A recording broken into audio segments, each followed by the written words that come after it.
Liz and I first met at a mutual friend's party when we were both working in the beer industry. We had heard each other's names for years, but finally got the chance to meet, and our friendship took off immediately. She mentions in this episode that pre-pandemic, she traveled 85% of the time. So while we haven't had the chance to spend a whole lot of time together in person, I've absolutely loved any time spent with her. We've enjoyed various events, lunches, and happy hours together over the years, and we start off this episode with how she began to mentor me as a small business owner. We have a mutual love of people, and we know how imperative it is for both of our businesses to maintain relationships. We also both prioritize not only our own mental health, but we also strive to normalize conversations surrounding mental health. Mental health is health. Running her own company, Threee, keeps Liz super busy, and I'm really grateful for not only her friendship and guidance, but that she was able to join me for this recording. She shares a lot of helpful advice for our listeners, and our conversation was quite entertaining. Thanks so much for listening, and enjoy the following episode, Mental Health, Mentorship, and Maintaining Relationships, the Important 3 M's with Liz Einhorn.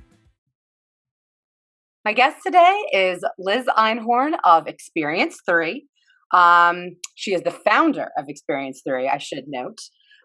We have a mutual love of people. We love talking to them. We love developing relationships with them. And we also love helping them.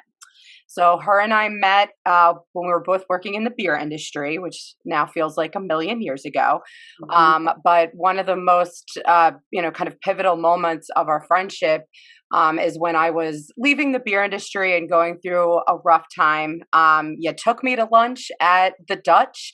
I'm pretty sure we would have brought a bottle of bubbles with us. But that would have been appropriate, maybe 2. And you wrote on a little slip of paper, Mary Grace for President. And I put that up on my refrigerator, having no clue that in 2 years' time, I would start my own company and become president of MG, the venue specialist. So no political aspirations on this side over here. But that was really huge for me. And so, as a fellow female business owner and all around amazing human being. Tell us a little bit about yourself, and also tell us about your company that you started, Threee. What's that all about?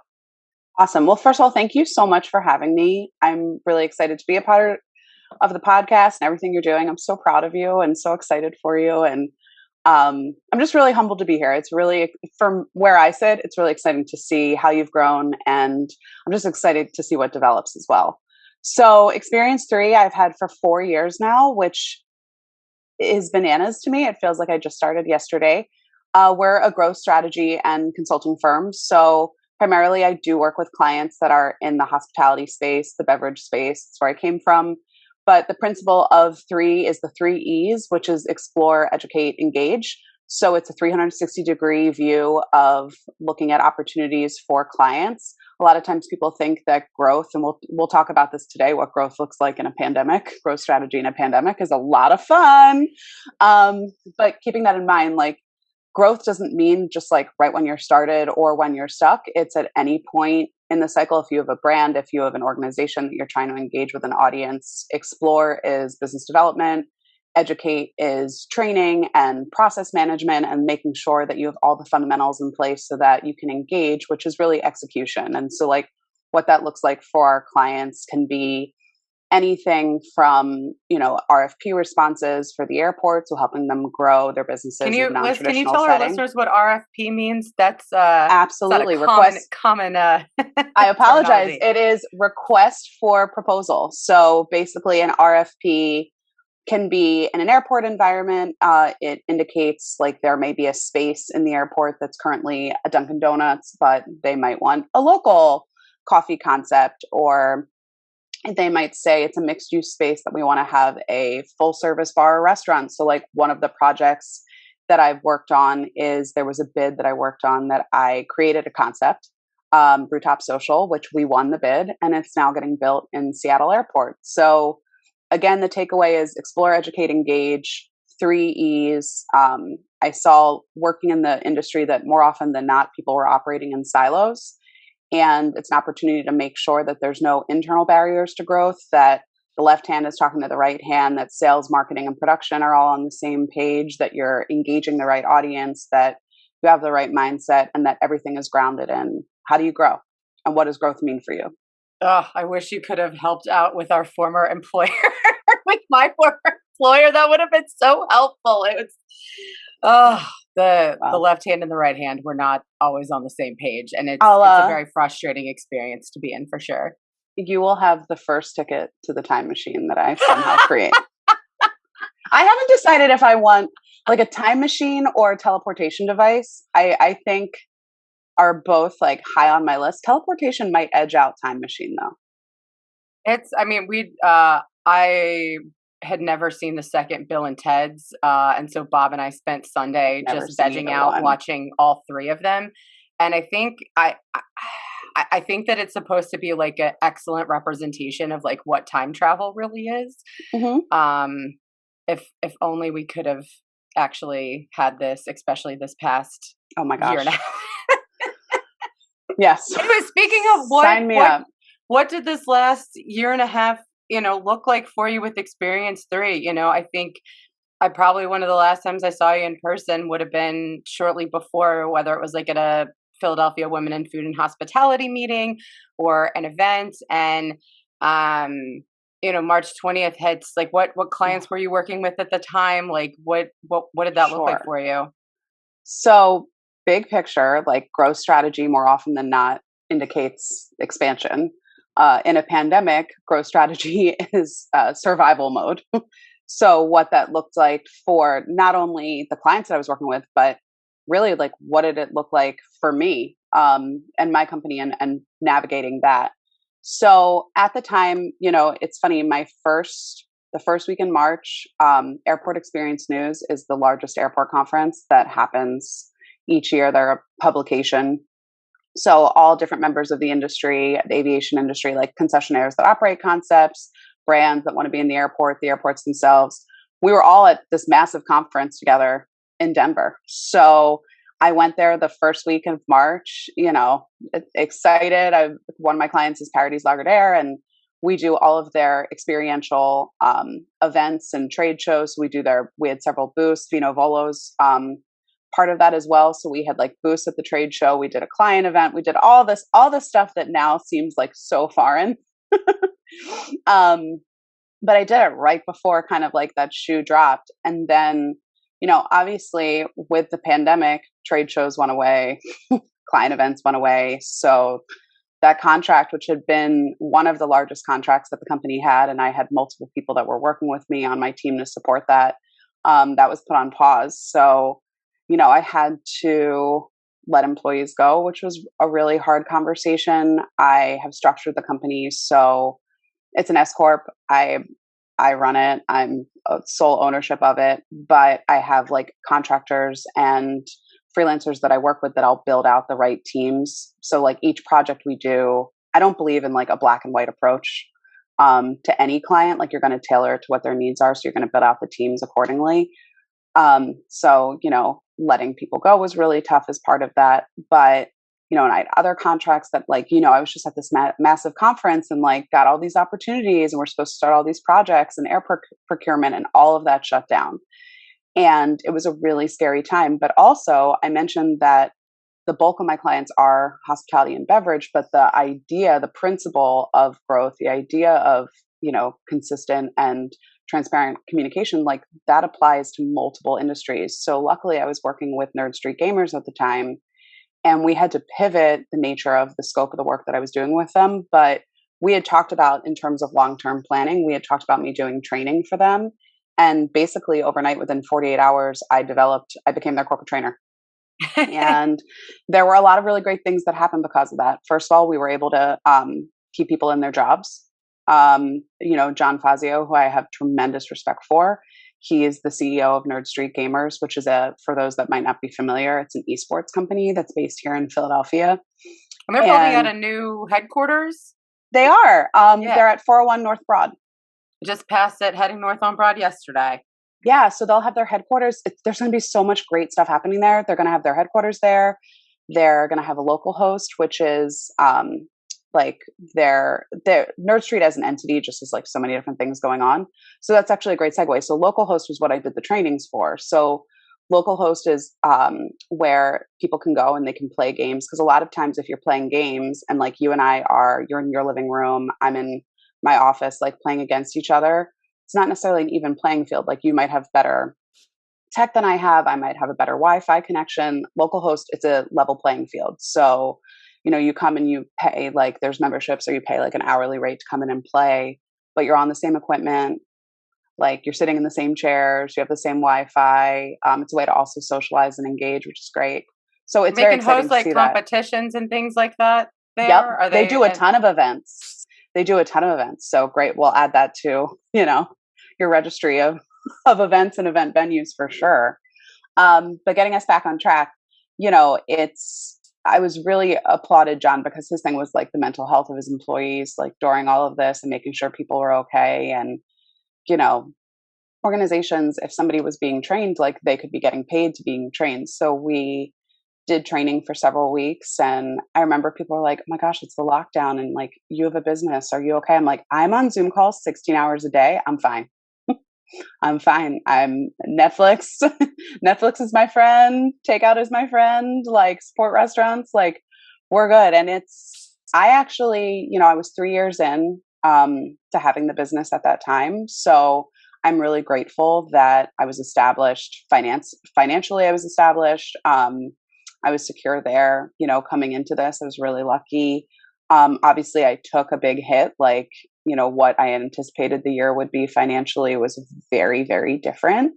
Um, there were also like, I had set up, you know, I just mentioned how I had like the way my employees were structured, like PPP wasn't necessarily an option for me because even though I was like impacted by it, I didn't have W-2 employees that I could like pay out, you know, so it was just navigating all of that and being like, from when I started the company in spring of 2017 to then being like hit with the pandemic in the spring of 2020, it was like, okay, like this is whether I intended to do this or not. I got to sit down, like, where am I at? Like, what does this mean now? And like I said, it wasn't just about like, what does this mean for my clients, but what does this mean for my company? Like, how do we pivot? I know that's a word that we've all overused, but it's true. Like, it's figuring that out. And I think that the people that were the most successful during this time are those that were like, okay, this sucks. Like, this sucks. This is scary. There's a lot going on, but like, what can I do? Like I'm not saying that I didn't have hard days. I absolutely did. I cried a lot. But I also had days that were like really triumphant, that were like, okay, how do we do this? Like, not just for myself, but you know, for clients and stuff that I worked with, for partnerships that I forged from this. I mean, I have come out and I still don't think we're on the other side. I still think we're very much in this Yes, couldn't agree pandemic, more. but I have more clients than I've ever had. Some are pro bono work that I'm doing because I think it's important for this industry to make sure that people stay afloat. And, you know, I'd love to talk a little bit more about kind of working with you and like seeing how you've grown, and like an unintended consequence is that of the three like growth principles of like explore, educate, engage, it's actually a really helpful framework for someone that's trying to start a business. So wasn't unintended consequences the name of wasn't that the theme for the TEDx Philadelphia? Oh my God, it was that we went to together. That we went to together at Did we? Oh, that's so meta. Did we plan that, or did we just happen to run into each other? Because this was. I think that was also an unintended consequence. I can't remember because we didn't plan it, but as soon as we were there, we were like, oh, cool, we'll be sitting together all day. And it was holding hands optional. Yes, yes, it was an unintended consequence, which, you know, was absolutely beautiful because this came up in season 1. I spoke with Michelle and Jason, who I was going to say, you introduced me to Michelle at that. Yeah. And that was when I got to meet one of their employees at the time, Heather McBride, who is a photographer. And so her and I started chatting, and it's like, oh, it's May 2019. I just started MG, the venue specialist. And so it was wonderful to see Jason and Michelle. It was wonderful to meet Heather.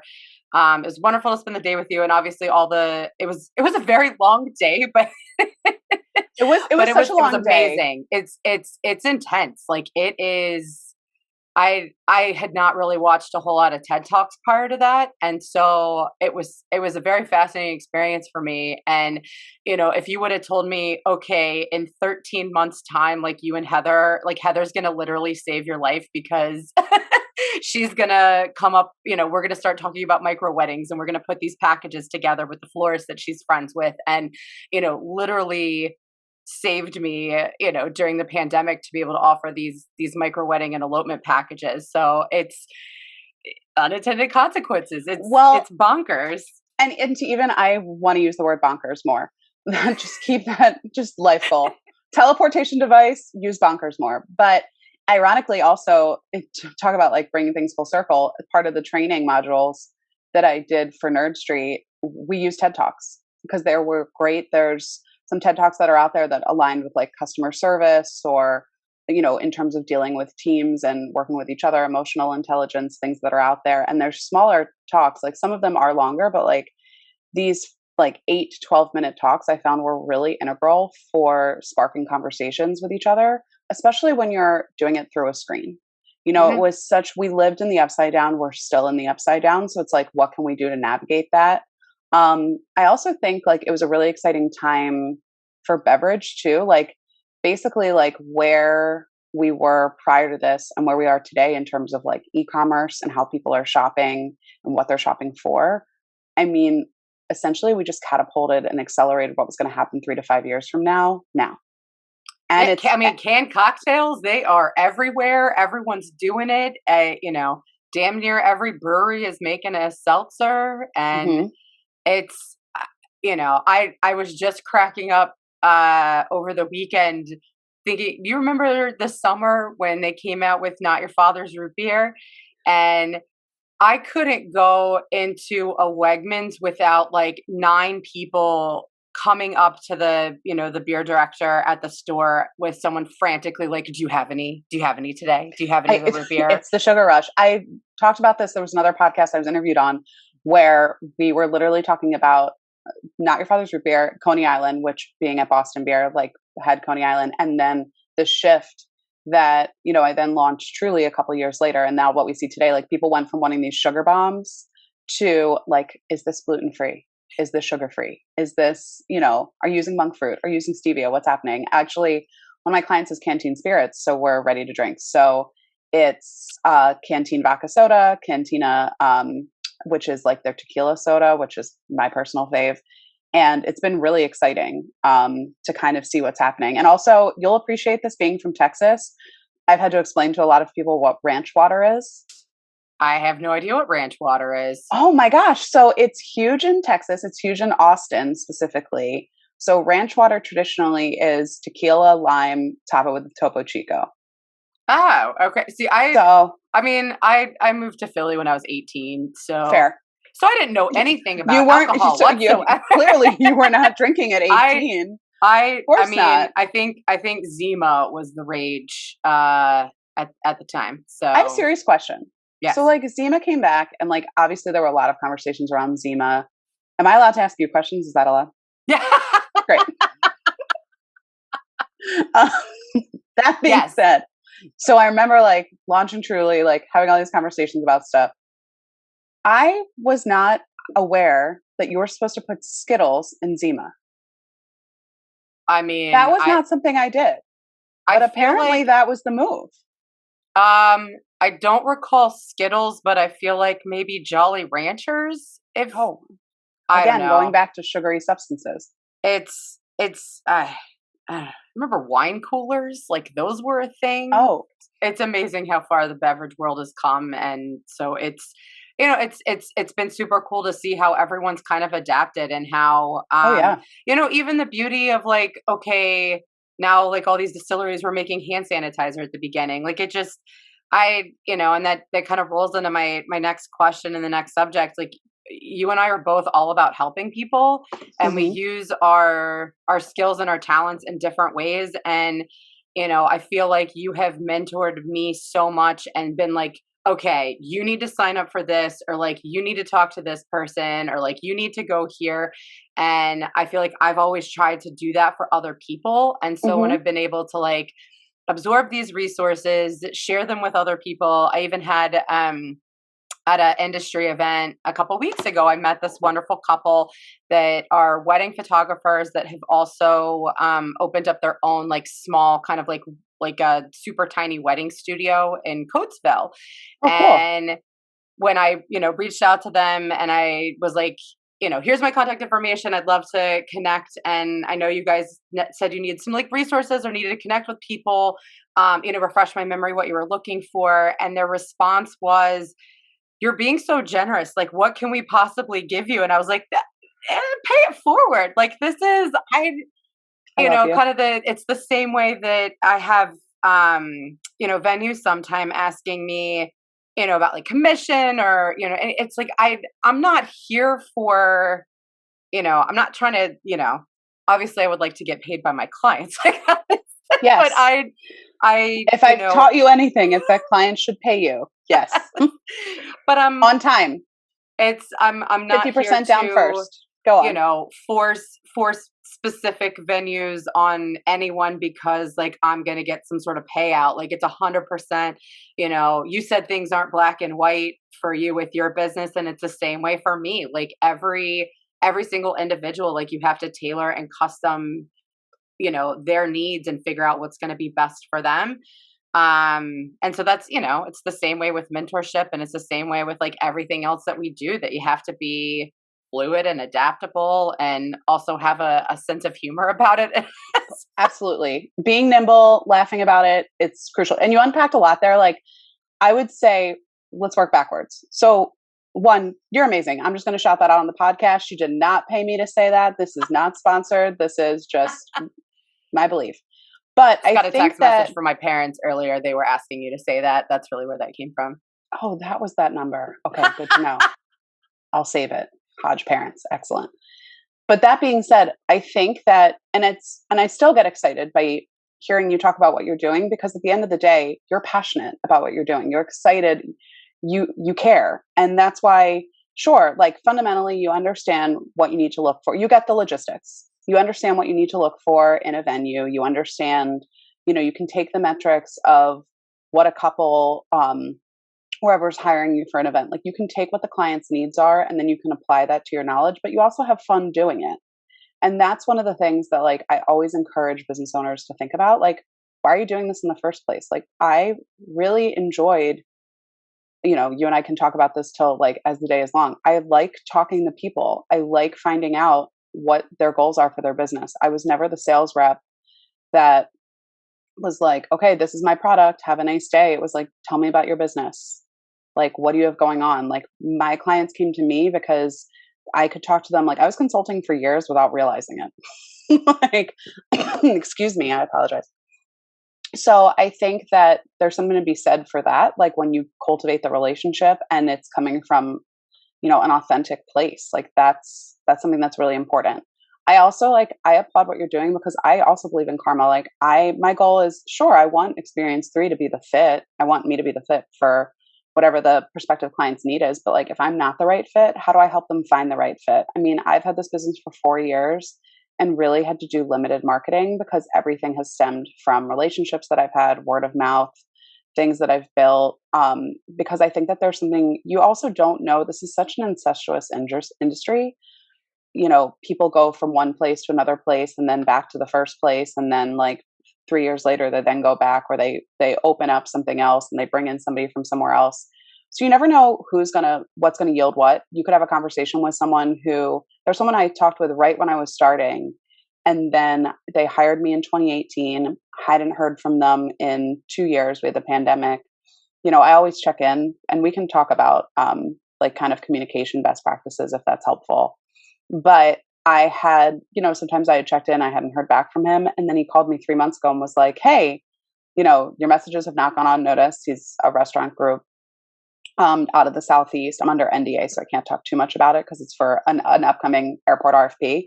But I'm creating another concept for them. And it was something that you can't lose sight of, just because if you don't get something instantaneously, like there's not going to necessarily, our background's in sales, right? So we want that instant gratification of like, I come in, I talk to you about this, you put it on the next day. That's best case scenario. That does not always happen.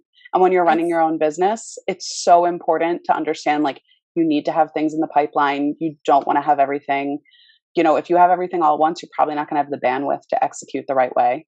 So you It's want to make I sure. can't the slow burn. It's it was all about the hustle, and that's something I'll reflect on from time to time is like how long it took me to like work on certain accounts or certain managers to finally get that tap line and to get a permanent handle or things like that and you're 100% right of like building those relationships because I know I could have like maybe worked at an account for a long time and then that manager moves somewhere else and then they have like full reign. So now it's like, okay, yeah. So It's domino effect. and you never know who you're gonna, who I always joke that like this is why I'm nice to everyone because it's always going to come back to you. Like you're always going to see this person again because Philly is the smallest city in the world and Um, everyone knows each other and everyone talks and it's nice when you see your reputation being so high that people in the community like respect you and it's like because you built it and I can't even make this up. I was meeting a friend of mine who used to be a bar manager and we're still friends, so we met for happy hour a couple weeks ago at Second Street Brew House. And mm, it was my used to be my old stomping grounds when we lived in Pensport. And uh this guy at the end of the bar is asking the bartender, is like, does that girl have a double name? And the bartender known me a long a time and it's double just like, name. um is this guy a creep? Like, what's going on? And so he says Mary Grace, and it turns out we lived on the same floor freshman year that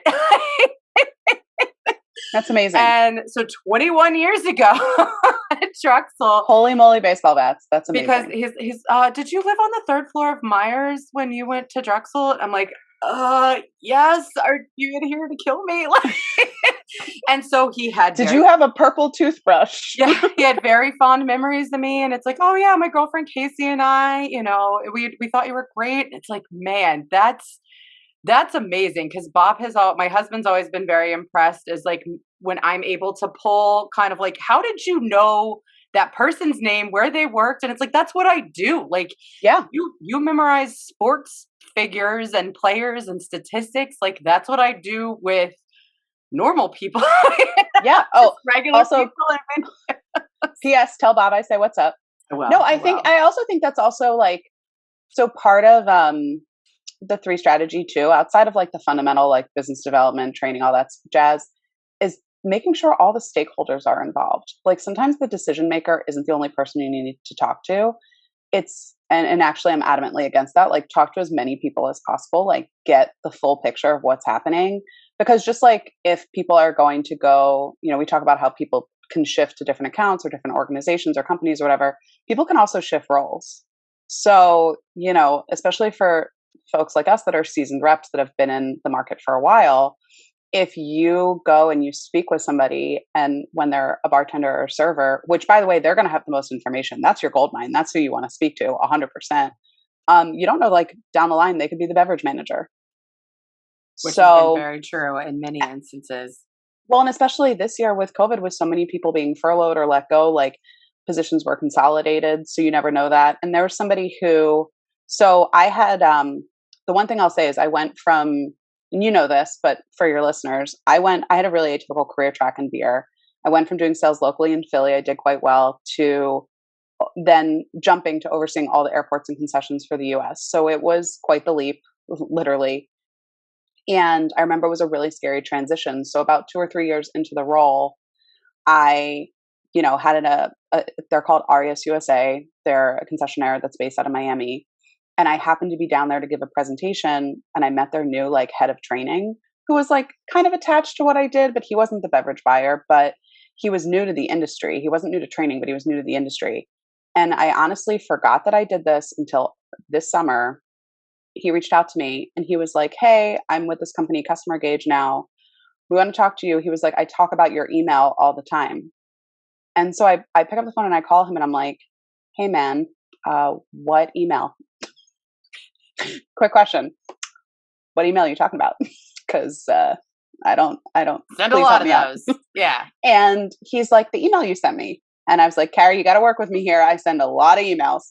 And he was like, the night that we met, he said, when I talked with you and I told you I was new to the industry, you said that you were going to send me some resources. And I sent him an email that was like, hey, this is airport experience news. This is, these are the conferences that I attend. This is what helped me, like, when I was learning things about the industry. These are the other players. Like, this is who you're going against, like all this stuff. And then he and I built a great relationship. And I remember getting a couple promotions because we tied in like training initiatives with product promotions. So there was a lot of synergy there, which was great.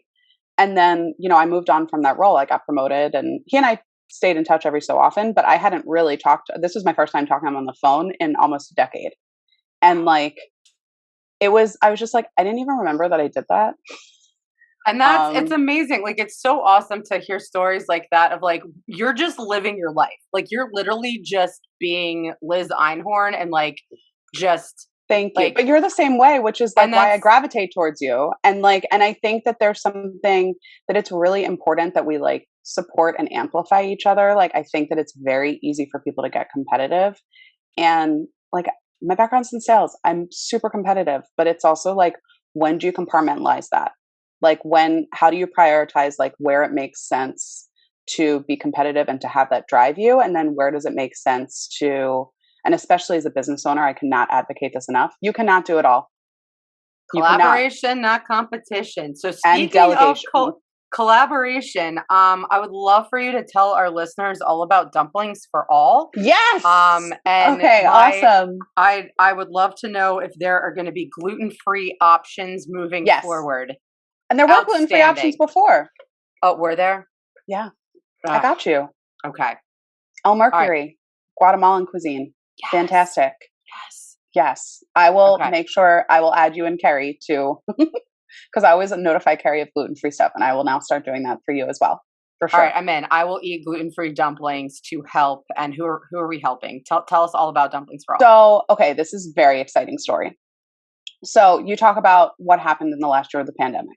So I would have never had time for this. Also, I guess it should be worthy to note, I'm about to fly for the first time in 2 weeks. I went from traveling 85% of the time to I haven't flown in the last 18 months. I'm like, I'm a little nervous. I feel you. Yeah, I'm like, oh my gosh. And I'm going to a conference. So I'm like, oh boy. But then, yeah, that sound is perfect. But then I get to. What city are you going to? Dallas. Oh boy. I'm right behind you. We're going the first week of September. So I had originally told my parents we weren't going to come home until the fall, and not realizing that the summer was going to progress into where we are. Well, yeah. So Dumplings for All came about prior to the pandemic. There's a women in hospitality group for Philly women that MG and I are both a part of, that I met Judy Nee through. Judy owns Bowology. So topically, we've known each other for years, the small industry. And then during pandemic, she and her husband and their family were looking to move to Fairmount, which is the neighborhood I live in Philly.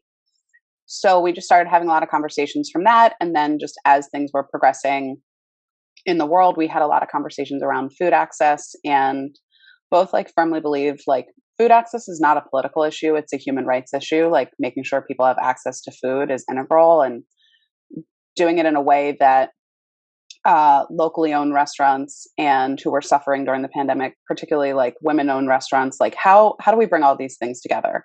And this is something that, prior to the pandemic, I was traveling like a maniac. So it was not being on planes, trains, automobiles did give me a lot more time. And I was able to work in tandem with Judy. And we created Dumplings for All. It just came from a conversation of, I was like, hey, August, blah, blah, blah, is National Bow Day. And she's like, yeah, and in September, it's National Dumpling Day. So we started talking about it, and we're like, well, every single culture has a form of dumpling. Like, a ravioli is a dumpling, a pierogi is a dumpling, a pot sticker is a dumpling. So we created this Dumplings for All. The program itself is we're not a nonprofit, but we love to support nonprofits and organizations that are helping people get access to food.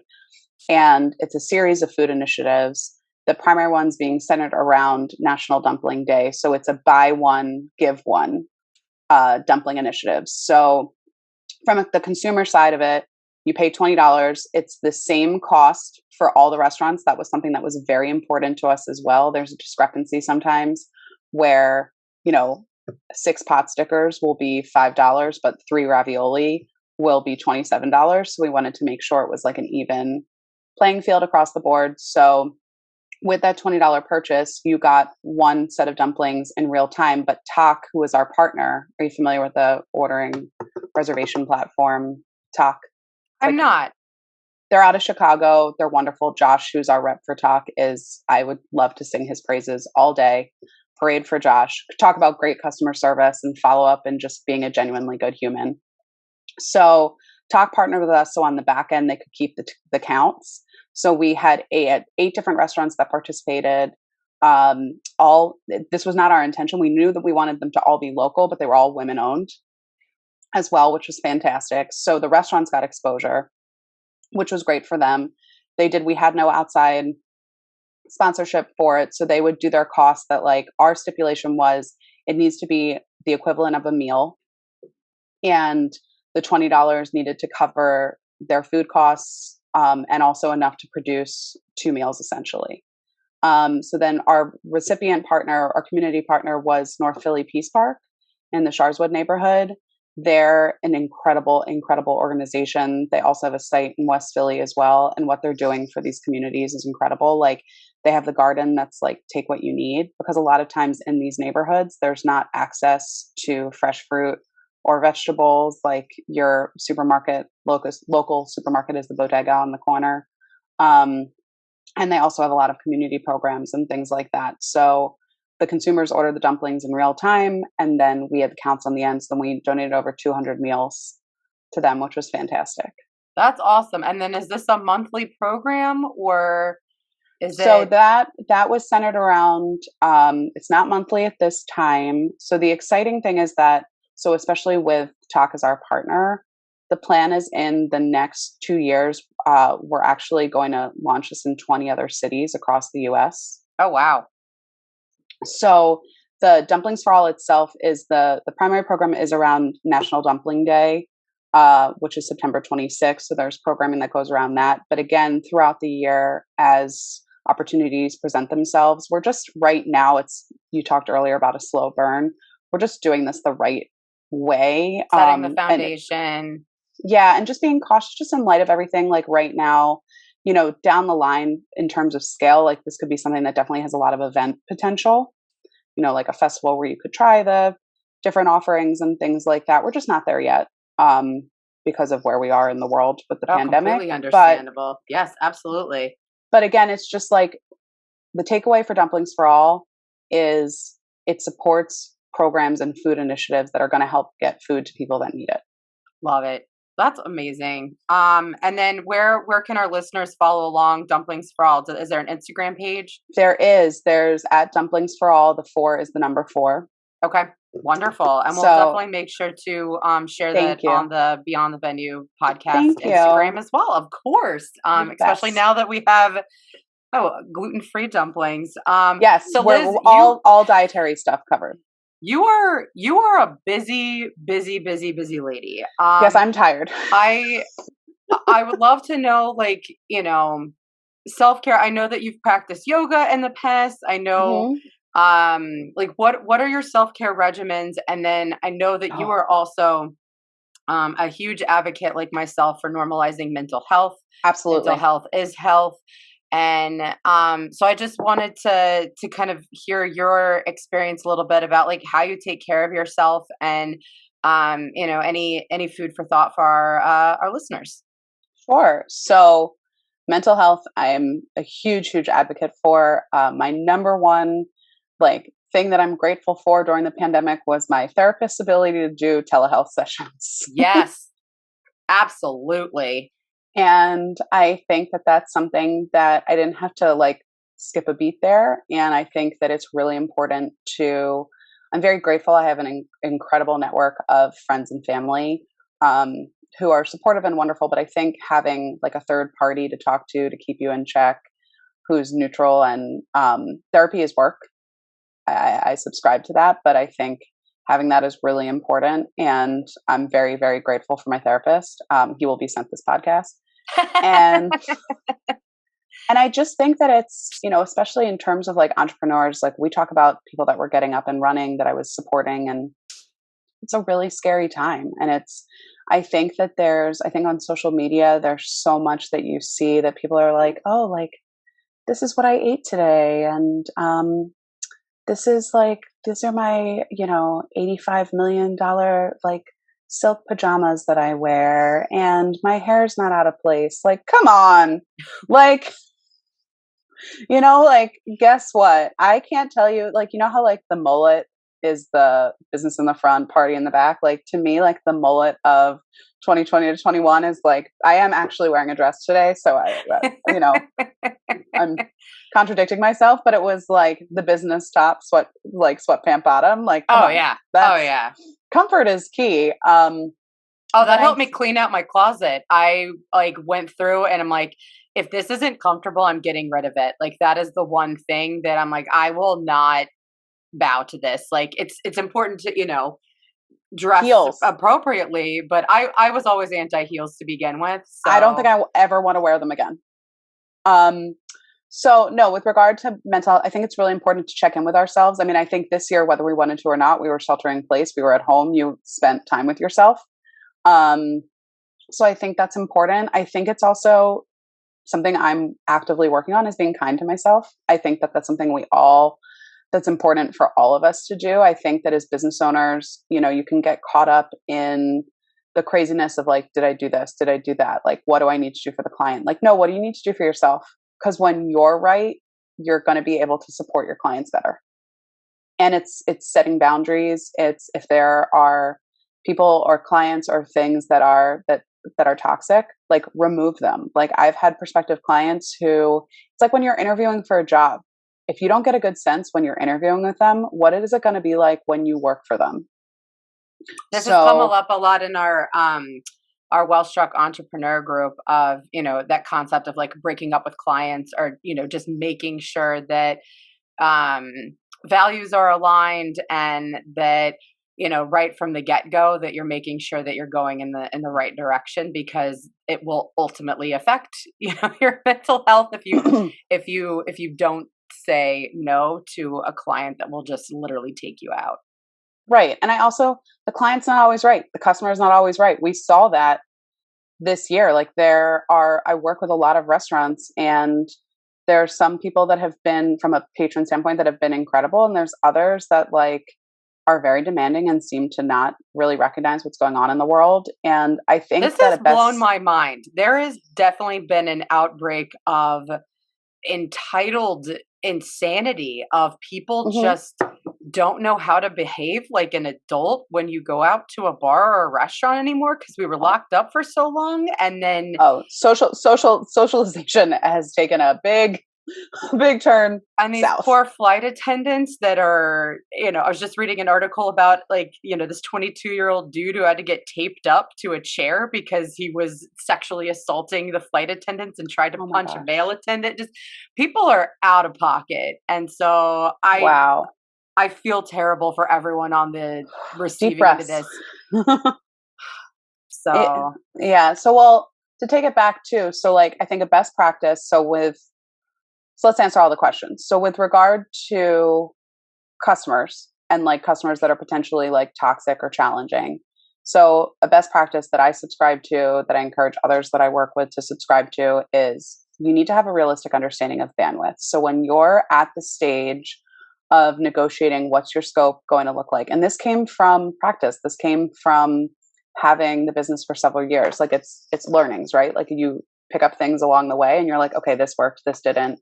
How do I shift this moving forward? So basically tailoring, like, I had entrepreneurs that I was coaching and mentoring who told me that they were entering into engagements with clients without a contract.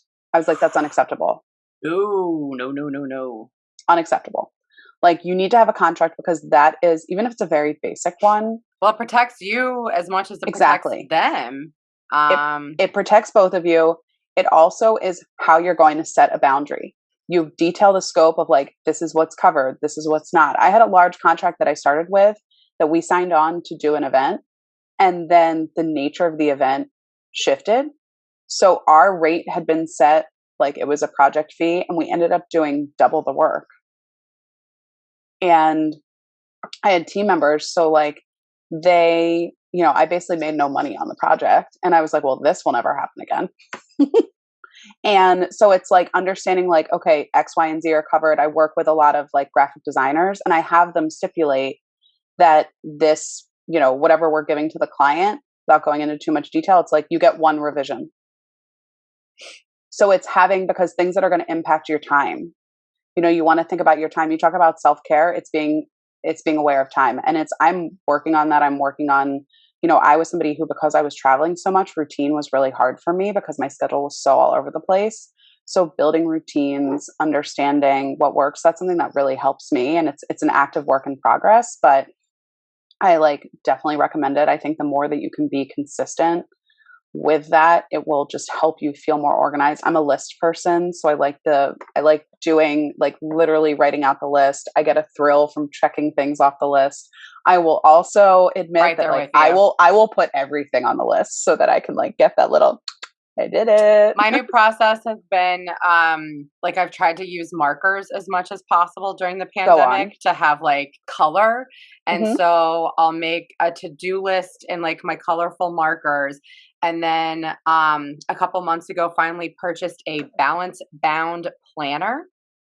And it's great because then I can take my to-do list and just put all the things that I need to do and map out my week. And so it's just, everybody's got to have their own process. And this is what's been working for me. So I am right there with you to take a big fat marker and cross it off. All right, we're getting this done. Yeah. And also like be okay. Like if your process has to change, like that's okay. Like just because you start something, if you don't like it, like cool, you don't like it, like move on, try something else. I think that it's just, you have to be, we talk about the importance of being, as a business owner, being fluid and being nimble and being flexible. Like, why don't you do that with yourself? Like that's, I think, an opportunity. That grace and space. Absolutely. And I need to walk away. Like instead of trying to power through something, maybe I will take a walk or I'll take a nap or, watch a quick 30 minutes of something just to walk away from a task at hand. So, I love a walk. It's especially lately, the weather has not been terrible. It's been super pleasant. I know, right? For August, oh my gosh, it's unseasonable. Yeah, for sure. Well, that's did that answer? Oh yeah, totally. Okay. And like I think it's been super nice to I think when I first started seeing a therapist a couple of years ago, that it was I tried to bring it up in conversation as much as possible to try and like normalize it. And so I feel like you do the same, that like I feel like we just had such a healthy conversation about it, kind of like the first go around, that it's, and that's one of the things that I really want to highlight this season on the podcast, is just, again, making sure that we're talking about mental health because, specifically in our industry, like hospitality, like there's a lot going on. So it's an understatement. It's amazing to see how some places in Philadelphia are finally starting to address it. And I'm just very curious to see kind of how the next couple months are going to pan out, because it's not going to be great. No. And I also, like, to your point, like, I like that we talked about it, just like I talk about going to my therapist with the same enthusiasm that I talk about going to Trader Joe's. Like, I think that they're... Except your therapist probably doesn't have the everything bagel seasoning? No. I mean, he's pretty great, but is he everything bagel seasoning? I'm not sure. That's a tough one. Well, you also know, like, sidebar, like, I love condiments, and I have the Condiment Queen Instagram that I play with sometimes, and I work with CPG clients and doing some fun stuff with CPG. Like consumer packaged goods? Yes, thank you. Sorry, I keep on forgetting to detail out or define my acronyms. But I think that the other thing too is, like, it's okay to not be okay. And I just really want to shout that from the rooftops. And I have even folks that I've, to go back the idea of mentorship, I think mentorship is a two-way street. I don't think when you mentor somebody it's okay, I'm telling you all the things. Like, you should learn just as much from your mentee as you get from your mentor. And it's a collaborative support system. I really subscribe to that. And I think that it's also like, I have fellow entrepreneurs that I can be like, who it's funny because it's like the cobbler whose shoes like need work, right? Like, I will be like, oh, you need to do this, this, and this. And then I will also be like, oh my gosh, I didn't get anything done today. What just happened? Where did the day go? And like, but it's like, and that happens. And if somebody says that doesn't happen, they're lying. So it's like, when that happens, it's like, okay, like, where do I go from here? You know, I think that when you're an entrepreneur, it's crucial to have discipline, because you have to, you know, we talk about the importance of defining a routine. It's also, you know, understanding your bandwidth, understanding like, as you're building things out, like what time, like how much time is involved in a project, like where is the ROI for you? Like, I think that there's this common misconception that you need to have 1 million clients. You don't, you know, I mean, it depends on unless you're like a service, like, can you imagine if you tried to source 18 different venues at once? It would be a disaster. So I think that it's, you know, something to be said for just really constantly, when you're checking in with yourself, like, where am I at? Like, at the end of each client, if it's a project versus a retainer client, I do an evaluation with the client and then with any internal stakeholders. Like, if there was anyone that I hired on my team, like, I have a survey, I have a check-in. You know, I think it's important to do that, because how else are you going to learn from it? Oh, absolutely. And I think, you know, every single client I've had along the way, I've learned something that I'm able to use for the next one. And you never stop learning. So, Mm-hmm. and I'm very lucky to have found so many different support systems, both like on the entrepreneur side, on the social justice side, that as rough as I know that this next month is going to be, still with like the uncertainty and the Delta variant, et cetera. There's so many different things that I'm working on and so many different projects to have a good foundation in place. So that way, you know, within the next couple months, it'll come back. Everything's going to be fine. And I'm going to be ready. And it's going to be like, this is version 3.0 of MG, the venue specialist. Like, these are my beliefs and my values. You know, I am here to help you. And, you know, if my enthusiasm and my excitedness just, you know, if you're not here for it, then bye. It's cool. I can't. Yeah, and you know what? Like, also call me if you like. I think too, I want to normalize, like, hey, not only call when you're stressed out and you've had a bad day, but also call when you've had like a great day. I just had to hold back from using the F word. But I think that, you know, I want to, you know, I think especially being in the hospitality industry, for the most part, like, people complain, they don't compliment. Like, I'm that person, when I get great customer service, then the call will be like, by the way, is there like a manager that I can speak to? And usually the customer service rep is like, oh crap, like, what do I do? And I'm like, I just want to let them know you were great. And they're like, excuse me? What?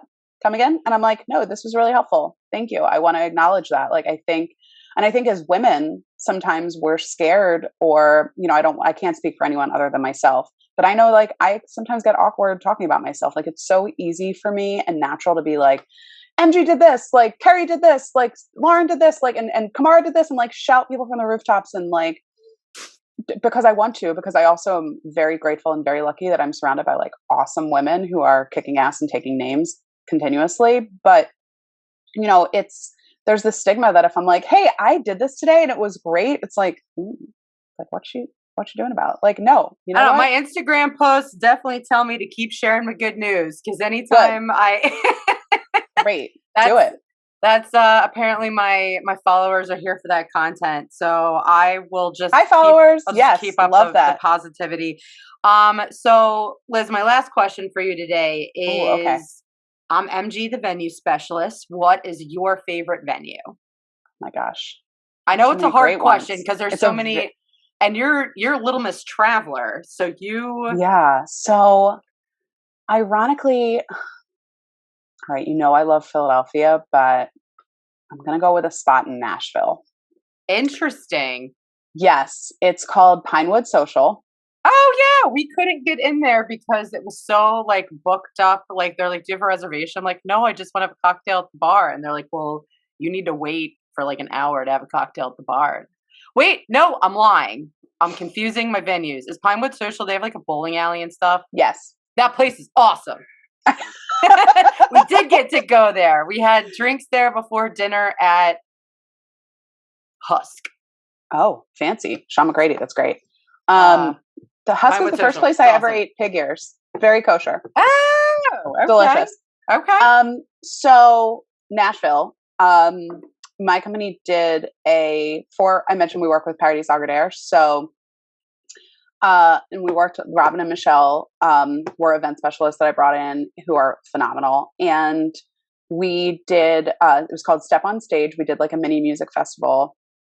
And Pinewood was one of the spots that we looked at. And it was such an incredible venue. It didn't work for what we needed because it was a little too far from where the conference was. So we went with Acme Seed and Feed, which is another great spot. But with Pinewood, this is what I love about it. So to your point, it has a bowling alley, which is super fun. Keeping that in mind, though, within the bowling alley, along the wall, they have all these different cans, like picture like canned goods that are like local things, but they're different colors. So what you can do is like if you were hosting a party there, you can actually have the cans along the wall spell out a message, or like you can have them spell out, and just those little extra touches. Oh, that's so cool. So cool. They also like, it's just one of those spots that it's like the things keep on like just augmenting in terms of like what you can do. Like that space itself, it also has like a pop-up coffee shop that you can convert that to do, like, because Paradis does retail, we were thinking about converting it into like a pop-up retail store. So when the guests walked in, they could get the experience as though they were at retail at the airport. They have a huge bar space. Their cocktail program is outstanding. They have a pool. Oh, Like that's right. there's just so much. They have a lot of like, their menu is really innovative. That group also has the Downtown Club, which is in downtown Nashville, that has a mullet bar wall of fame. I love that mullets unexpectedly, like that's an unintended consequence, have come up twice during this conversation. Just putting that out there. But yeah, I mean, I think that, and no one understands this better than you, having a venue that can truly celebrate and kind of be a canvas for anything like your client wants to happen. Like Pinewood just has so many possibilities and has so much cool things and like the little touches that I really appreciate. So I think that's why I would name it my favorite venue. I love it. I accept. That's awesome. Well, will you please let our listeners know where they can follow you, Liz? Yeah, please. And, you know, to MG's point, I love talking to anyone and everyone. So please reach out. So my personal Instagram's at liz.einhorn. Three's Instagram is at experience3 with 3 E's. And I'm really active on LinkedIn as well. So look me up on LinkedIn, send me a message to connect, and also our website. So experience3.com. We have a section on the website that's contact. So drop a line if you want to potentially work together on a project or learn a little bit more about what we do, or just say hello. Yay! Thank you for having me. Thank you so much. This is so fun. Thank you so much for joining me today. It was awesome talking with you. Listeners, thanks for joining us. Please follow Beyond the Venue podcast on Instagram, and also check out all of our episodes now streaming on your favorite podcast platform. Have a great day. Bye. Thanks again.